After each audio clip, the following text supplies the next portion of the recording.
Hi, I'm Bill Peatman with Alanis Marketing, and I'm going to talk to you today about digital marketing for dummies. Now, I know you're not really dummies, and there's no dummies out there, but what we encounter in our business is a lot of companies that maybe started before the digital era and are not really up to speed with things like websites for sales and lead generation, SEO, email marketing, inbound marketing, and all of these newer methods of communicating and reaching target audiences. And so I'm going to overview the basics of these solutions and technologies and hopefully make them less intimidating to the non-digital natives out there and businesses, and let them see that it's accessible and we can help, and they can help themselves as well. You know, if you're not a millennial, odds are that the tools and best practices of digital marketing are something of a mystery. You're not alone. There's a generation out there of people who don't know what a busy signal is, have never really dialed a telephone, and can type faster with their thumbs than you and I can with 10 fingers. And if your business predates the digital marketing revolution, this little overview will help you understand some of the basic concepts and hopefully make it seem less scary and something you feel like you can really pursue, because you're really going to have to. I mean, this is the way business is evolving.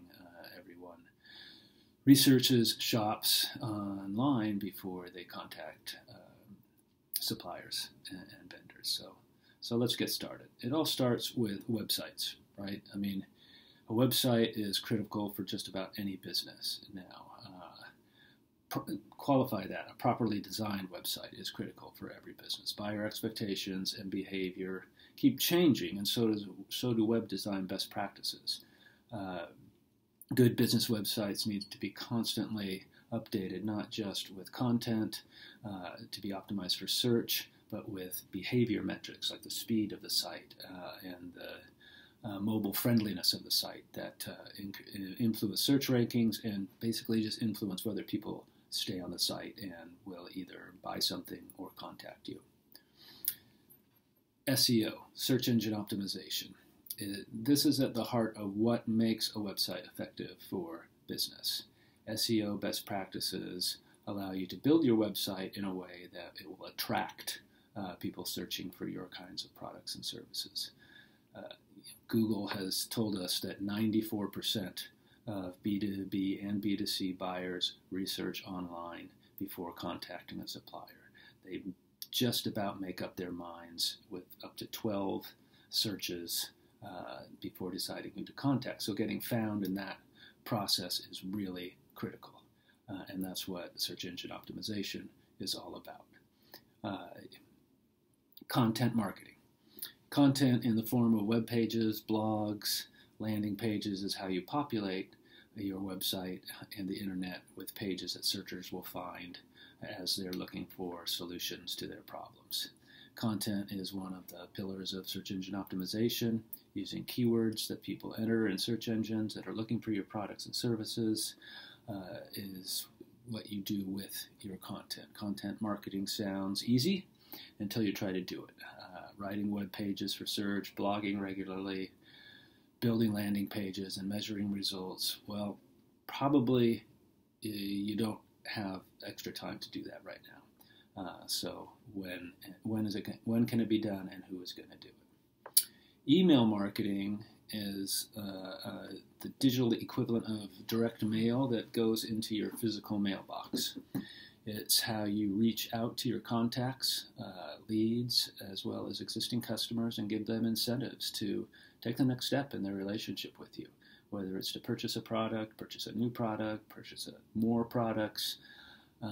Email doesn't really generate leads because you can only email people that you already have in your contact database. Spam rules are pretty strict about that, but email can nurture your contacts that are not customers into customers with a lead nurturing process or an email drip campaign where people receive a series of emails and you can respond with different messages based on their behavior with the emails they receive.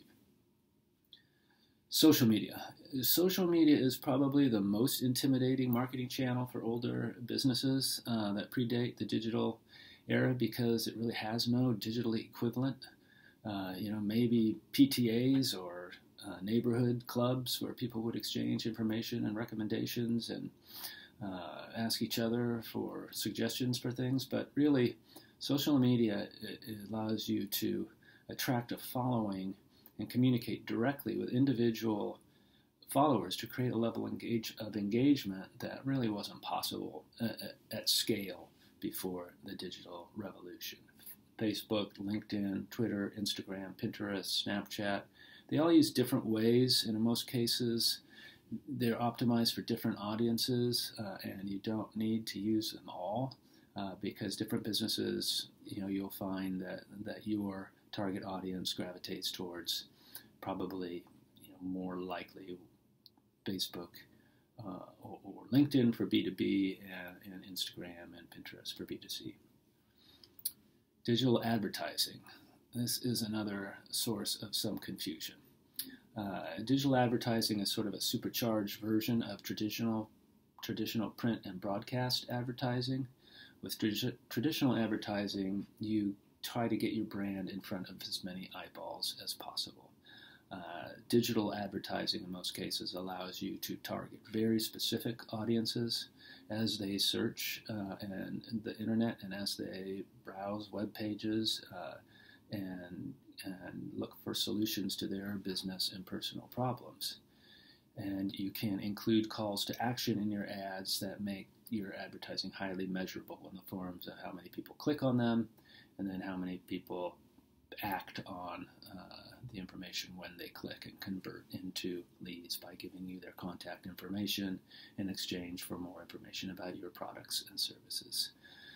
Digital advertising is a great way to reach new contacts and grow your database, and you can target set on your basic demographics, age, gender, location, income, as well as all the other things people identify themselves as liking and following on Facebook and LinkedIn, for example. So if they join the other brands they like, the other sites they visit, you can really try to target customers that are very kind of ideal for your business.